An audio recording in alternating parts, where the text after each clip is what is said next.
Heliger e Isidro Toro Pampols comentan sobre la democracia sin partidos o democracia no partidista en el programa de televisión Periodismo y Sociedad. Dígame, don Helio, ¿puede haber una democracia sin partidos políticos? Este es un tema que el dicho le encantaría. Yo creo que sí. ¿Sí? Yo creo que sí.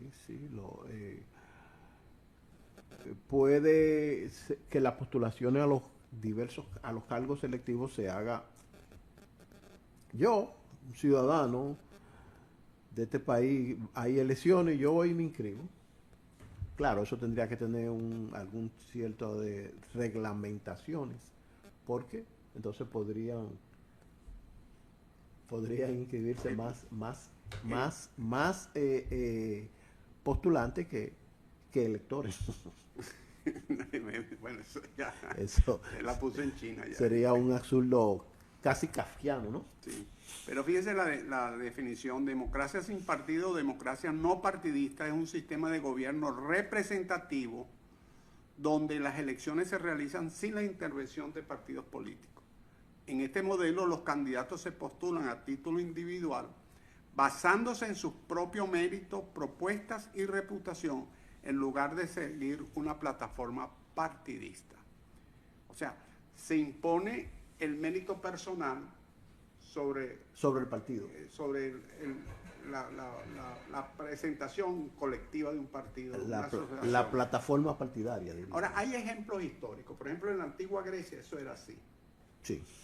Pero claro, en la antigua Grecia el concepto de ciudadano era muy restringido. No todos los que vivían en Atenas podían ir a votar en el Ágora. No podían ir a ejercer ese derecho. Las mujeres, por ejemplo, no lo podían, los esclavos no podían, los extranjeros no podían. Y muchos que eran atenienses, pero por razones... Era una democracia censitaria, o sea, tenía sus restricciones.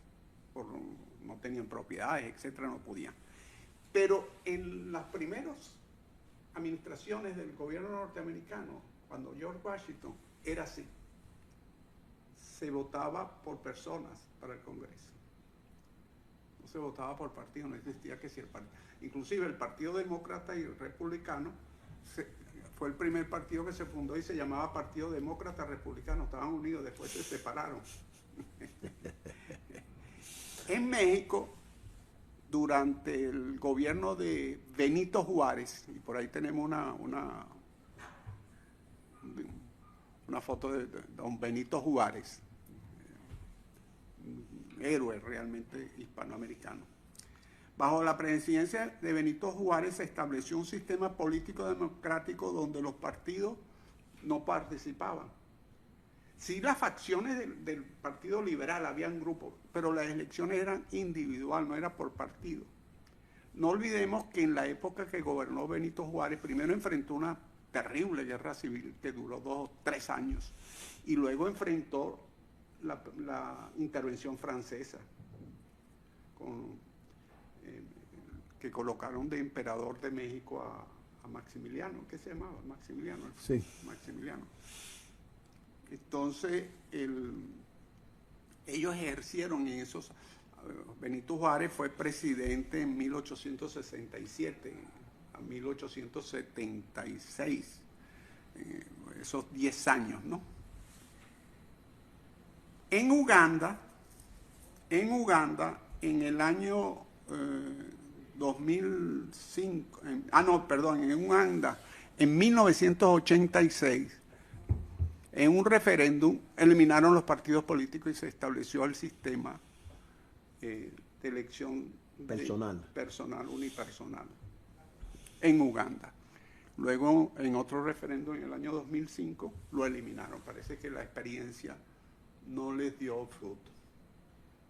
O sea, hay ejemplos históricos y en la actualidad hay países donde los partidos no funcionan.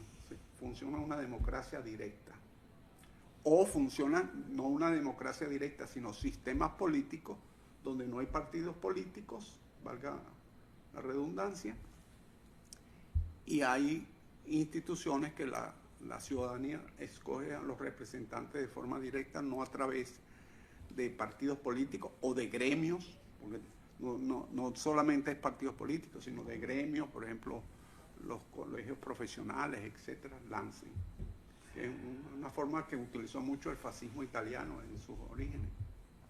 Esa forma de elección tiene sus particularidades.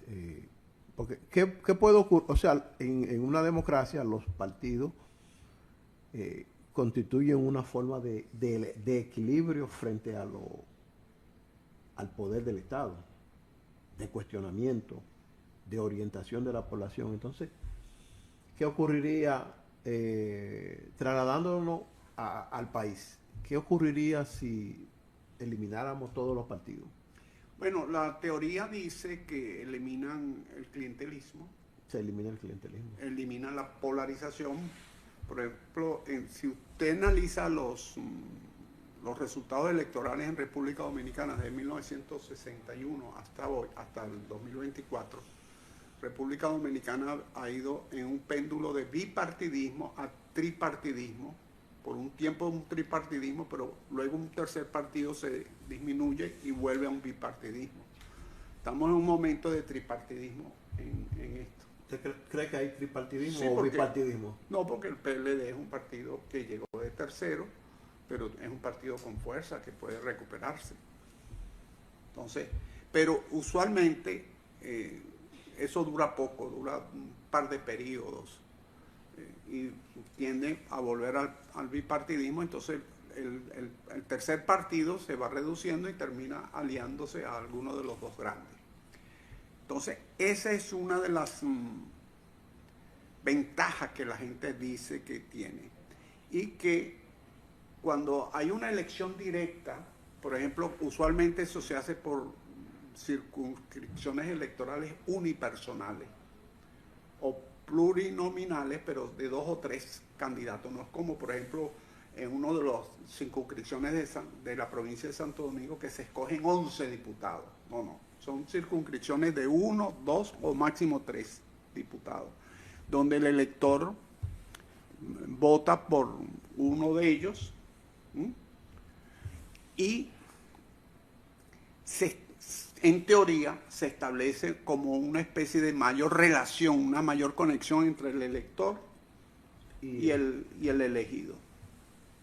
Eso es en teoría. Pero hay argumentos en contra. ¿Por qué? Porque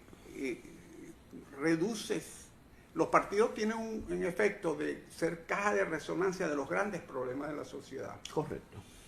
Y es articulador de los intereses de esa sociedad. Cuando tú micropartes, creas tantas pequeñas partes, cuando balcanizas el Congreso, por ejemplo, entonces el sistema pierde formas de comunicarse. Hay mucho ruido comunicacional entre lo que realmente sucede en la sociedad y lo que debe llegar al sistema político.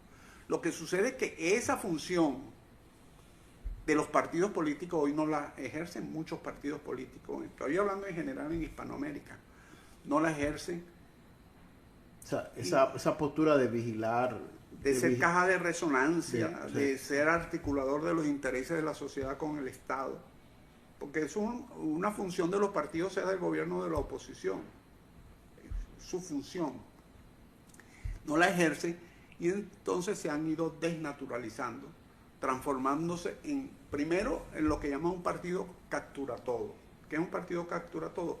Que se desdice de su ideología para buscar en el tradicional espectro de izquierda y derecha, electores. Entonces, como la mayoría de los electores están o en el centro izquierda o centro derecha, en la tipología esa tradicional que a mí no me gusta, pero bueno, es la que hay. Entonces buscan un término medio para capturar la mayor cantidad de electores de cada uno. Eso le reduce su agenda de discusión. Entonces viene lo que llaman el efecto Pareto. El efecto Pareto 80-20. Entonces, si hay 100 temas importantes, se reducen a 5, 6, o 10, o 15, o 20% de los temas, que saben que más o menos todo el mundo está de acuerdo con eso. Y los otros temas que pueden no gustarle a un sector de la población no los tratan. Ese es uno de los grandes problemas. El otro gran problema es que con una Cámara de Diputados de 190 legisladores como en República Dominicana, imagínense, 190 independientes, ¿cómo se hace mayoría? ¿Cómo tú conformas mayorías allí? ¿Cómo tú controlas esa masa? ¿Cómo tú le bajas línea a esa masa? No, bajarle línea. ¿Cómo se ponen de acuerdo 95, 100 diputados para llevar adelante una iniciativa legislativa? Si hoy en día que se tiene que poner de acuerdo 4 o 5 dirigentes políticos de un partido que tiene mayoría en el Congreso para darle línea, como dice usted, bajarle línea a la fracción parlamentaria y llevar adelante una iniciativa legislativa, es harto difícil. ¿Cómo será a 100 personas que no tienen ninguna vinculación superior arriba? O sea, es difícil. Ahora, por eso es que ahora el sistema partidario, sobre todo aquí en el país, no, a pesar de que comienza a dar muestra de debilitamiento, aún no se ha desgranado por completo. Es que los partidos siempre van a existir, desde la antigua Roma. Sí, pero cuando yo me refiero a su desgranamiento por completo es porque al sistema de partidos que usted conoce y que yo conozco. Porque el nivel de abstención que hubo en las elecciones pasadas, calculado alrededor de 45 o 46%, 46%, te revela que hay un desbalance, un divorcio entre los electores y los partidos. Y en la medida en que los partidos no presenten candidaturas frescas, no ofrezcan personas que estén moralmente limpias, va a ir perdiendo el interés el electorado. Y a medida que los partidos no se diferencien unos de otros, eso va a ir disminuyendo el interés. Porque, ¿qué dice la gente ahora? Bueno, entre la Fuerza del Pueblo, el PLD y el partido oficial, no hay ninguna diferencia. Todos hacen esto y esto. Y es verdad. Sí, la diferencia. ¿Cuál es la diferencia? Muy poca en algunas políticas públicas que invierten un poco más de dinero en bienes de capital, otros en algunos servicios, etcétera, pero sustancialmente no hay. Entonces eso no provoca el interés del elector. Pero hay otro punto, es que antes las organizaciones de base de los partidos luchaban en sus comunidades por las reivindicaciones comunitarias, vale decir, si la escuela había que emprender un mantenimiento de la escuela, ellos luchaban por eso, hacían cartas, iban al ayuntamiento, iban al comité del partido y le decían a los dirigentes. Lo mismo con la unidad de atención primaria que estuviese cerca de la escuela, del barrio o la comunidad. Eran ojos de los problemas comunitarios. Las aceras, los contenedores, una calle que se convertía cada vez que llueve en un inmenso pantano. Entonces las organizaciones de base de los partidos actuaban en función de esas necesidades, de ser correaje de esas reivindicaciones populares con el Estado, canalizarlas con el Estado. Sean partidos de gobierno o de oposición, sí, los del gobierno buscaban resolver las cosas para satisfacer esa necesidad y decirle a la gente que el gobierno está funcionando, y el de oposición para decirle, mira, esto no funciona, la administración pública no funciona, aquí tenemos estos problemas. Y si el gobierno iba, lo resolvía, decía, lo resolvieron porque nosotros lo denunciamos. O sea, pero eso era parte de la dinámica política, eso era parte del juego político. Pero esa conexión de las bases del partido con la comunidad se ha perdido. se ha perdido en buena parte, quizás en algunos sitios todavía ocurre, quizás en algunas comunidades pequeñas. ¿Por qué se ha perdido? Porque se perdió también la conexión interna de esas bases del partido con la alta dirección política. ¿Y por qué? Porque los sistemas de elección que se han venido implementando, los sistemas de elecciones internos de los partidos, han trastocado la participación real de la ciudadanía, que está inscrita en un partido. Vale decir, cuando a ti te dicen, vamos a escoger un diputado por las encuestas en la circunscripción X, y entonces tú apareces en una encuesta con 22 puntos y yo con 20, entonces el candidato eres tú. Entonces, ya hay, ¿cuál es la participación real de la base del partido en ese candidato a diputado que va a representar a tu comunidad, pero a nombre de tu partido? Entonces, esa conexión del dirigente local con el dirigente medio y nacional del partido tiene mucho ruido comunicacional. No se ha perdido totalmente, pero tiene mucho ruido comunicacional. Aparte de eso, de que las direcciones centrales de los partidos están conformadas por personas elegidas de dedo por el caudal económico que pueden aportar. En algunos casos. Y esa tradición que había décadas atrás aquí en el país, de que por ejemplo, en el viejo PRD había una influencia y un poderío de que las distintas zonas le imponían política y había que escucharla. Porque había esa conexión, había esa comunicación intrapartido. Entonces eso se ha perdido no solamente en ese partido, sino en todos los partidos. Ya las direcciones de los partidos son las que unilateralmente... Y ahora con las redes sociales te dicen, no, lo importante es las redes sociales, lo que digan las redes sociales.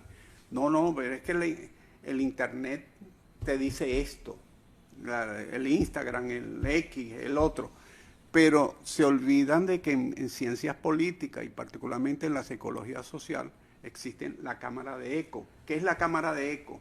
La cámara de eco es un sistema para tú reproducir un mensaje que a ti te interesa, y eso ya ni siquiera lo hacen mediante investigaciones de encuestas o investigaciones cualitativas, ya te lo hace un algoritmo. ¿Me explico? Y entonces cada día se deshumaniza, cada día hay menos relación humana. Pero antes de irnos a la pausa, yo quisiera mencionar algunos países. Deme un minuto, don Braudilio. Pequeñas naciones del Pacífico tienen en la actualidad elecciones sin partido. Por ejemplo, Micronesia, Tuvalu y Palaos.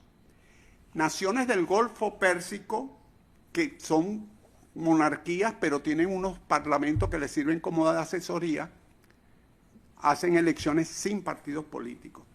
Pero también en los Estados Unidos y Canadá, en muchas elecciones locales, digamos, un ayuntamiento de un pueblo pequeño, se hacen elecciones sin que participen los partidos. Por ejemplo, en República Dominicana podríamos hacer elecciones sin partido en los distritos municipales, que son localidades pequeñas que más o menos todo el mundo se conoce. Pero eso es un ejemplo. No lo estoy proponiendo como algo formal porque no quiero que los partidos me crucifiquen al salir. Lo crucifican, eso sí. Bueno, pero el que nos va a crucificar es el señor Braudilio. Vámonos para una pausa.